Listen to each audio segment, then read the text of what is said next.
ٹھیک ہے نا. تو اس کا کوئی اور ولی نہیں بن سکتا؟ یہ آپ کا مطلب جعفری فقہ میں ایسا نہیں ہے؟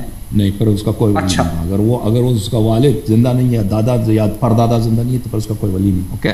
اوکے خدا حافظ میرے بھائی. اوکے تھینک یو بھائی. ایک سوال ہے. ایسا آپ کوئی کام کا سوال تو کرتے نہیں، ہمارے یہاں پہ اصول دین پہ بات ہے نا. آپ کیا سوال، آخری سوال کر لو بھائی. ایک سوال یہ بھی ہے میرا، جیسے حضرت ابو بکر اور حضرت عمر ہیں، آپ اکثر ان کو بولتے ہیں کہ وہ نبی کی سنت کے باہر تھے، ہدایت پہ نہیں تھے، جو بھی تھا. ان کا جو آپ کے اکارڈنگ انہوں نے خلافت حضرت علی کی لی تھی، ہے نا؟ جی ہاں.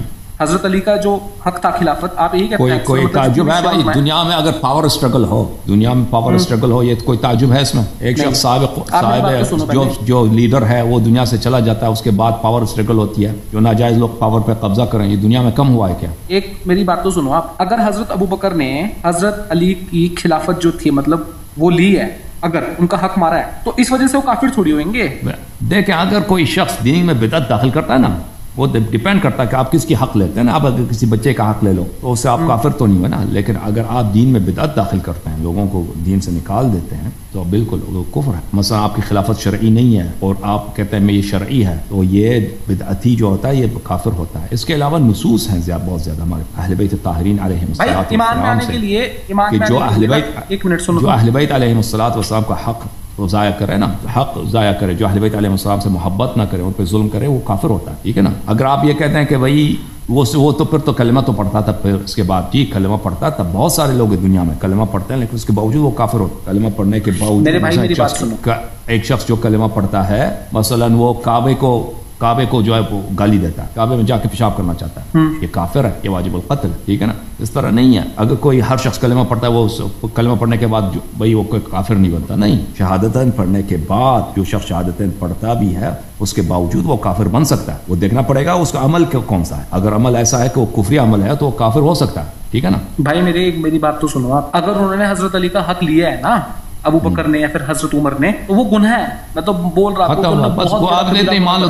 تم ابھی ہندو سے مسلمان میں تم اتنا مان لو کہ وہ گناہ کار ہے. ختم. اچھی بات. بھائی نہیں گناہگار کو حضرت نہ بولو. کی وجہ سے کفر کا فتویٰ آپ نہیں سنو آپ کافر ہونے کا ٹیگ کیسے لگا دیں گے؟ وہ انہوں نے کبھی اللہ کے نبی کے نبیوں نے انکار نہیں کرا. دیکھیں میں نے عرض کیا آپ کی خدمت میں نا، آپ جب میں کفر کا ٹپا لگا دیتا ہوں اس کے ساتھ میں اس کے استدلال بھی پیش کرتا ہوں. اس طرح تو نہیں آپ میری باتوں کو نہ سنیں. ایک شخص استدلال کرتا ہے، مثلا کہتا ہے یہ عمل کفر ہے، تو اس کی استدلال کو نہ سنو، پھر آ کے اعتراض کرو. دین میں بدعت داخل کرنا اور اللہ تعالیٰ رسول پاک صلی اللہ علیہ وسلم کو سے منافقت رکھنا، یہ باتیں جو ہیں سبب کفر ہیں. اس طرح نہیں ہے کہ اگر جیسے ابھی میں نے عرض کیا کہ ہر شخص جو شہادتین پڑھتا ہے وہ کافر بن ہی نہیں سکتا. نہیں، دنیا میں بہت سارے لوگ ہیں شہادتین پڑھتے ہیں، لا الہ الا اللہ محمد رسول اللہ کہتے ہیں، اس کے ساتھ ان سے کفری عمل صادر ہوتا ہے. اگر کسی شخص سے کفری عمل صادر ہوتا ہے، مثلا وہ بدعت دین میں داخل کر دیتا ہے یا ایسی چیز کہہ دیتا ہے جو سبب کفر ہوتا ہے، حالانکہ وہ کلمہ گو ہے، پھر بھی وہ کافر بن جاتا ہے. ٹھیک ہے نا. سمجھ میں آئی نا بات آپ کو؟ اسی میں سے ایک یہی ہے کہ اہل بیت علیہ الصلوۃ والسلام پہ ظلم کرنا، رسول اللہ صلی اللہ علیہ وسلم پہ ظلم کرنا، یہ سبب کفر ہوتا ہے. اوکے، یہ بھائی آپ کے اکارڈنگ ہے کہ قرآن حدیث کے اکارڈنگ ہے؟ یہ بھائی اس کے دلائل میں دیکھیں نا کہ ابھی اب پچھلے ہفتے جو میری اسپیچ ہے نا اس میں آپ دیکھ لیں قرآن مجید میں اللہ تعالیٰ نے فرمایا بسم اللہ الرحمن الرحیم ام لهم شرکاء شرعوا لهم من الدین ما لم یأذن به اللہ ومن لم يحکم بما انزل اللہ فاولئک هم الکافرون. جو اللہ کے فیصلے کے مطابق، اللہ کے قرآن کے مطابق فیصلہ نہیں سناتا وہ کافر ہے. اس طرح کی آیات بہت زیادہ ہیں. تو ابو بکر کو عمر کی حکومت ما انزل اللہ کے موافق نہیں تھا تو اس لیے کافر ہیں. ختم بات. بھائی یہ تو آپ اپنی طرف سے بھائی آپ کفر کو چھوڑ دو.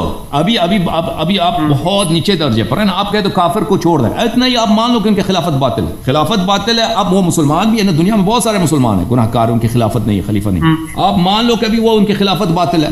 جب یہ بات سمجھ آئی نا تو پھر میری تقاریر کو آپ اچھی طرح سے سن لو. وہاں پہ میں نے کافی دیر سے استدلال کیا. اگر جہاں پہ میں ہمیشہ استدلال بات پہ تو نہیں کہتا کہ یہ بات سبب کفر ہے. جو بات سبب کفر ہے وہ میں بیان کر دیتا ہوں کہ یہ سبب کفر ہے. ان میں سے ایک سبب کفر یہی ہے امامت کا ادعا. اس میں میری بہت ساری باتیں ہیں کہ رسول اللہ صلی اللہ علیہ وسلم نے کیسے کہا کہ میرے پاس جو امام آئیں گے وہ کافر ہوں گے، اور وہ تقریرات سن لیں آپ کو بات سمجھ آئے گی میرے بھائی. ٹھیک ہے نا. اوکے.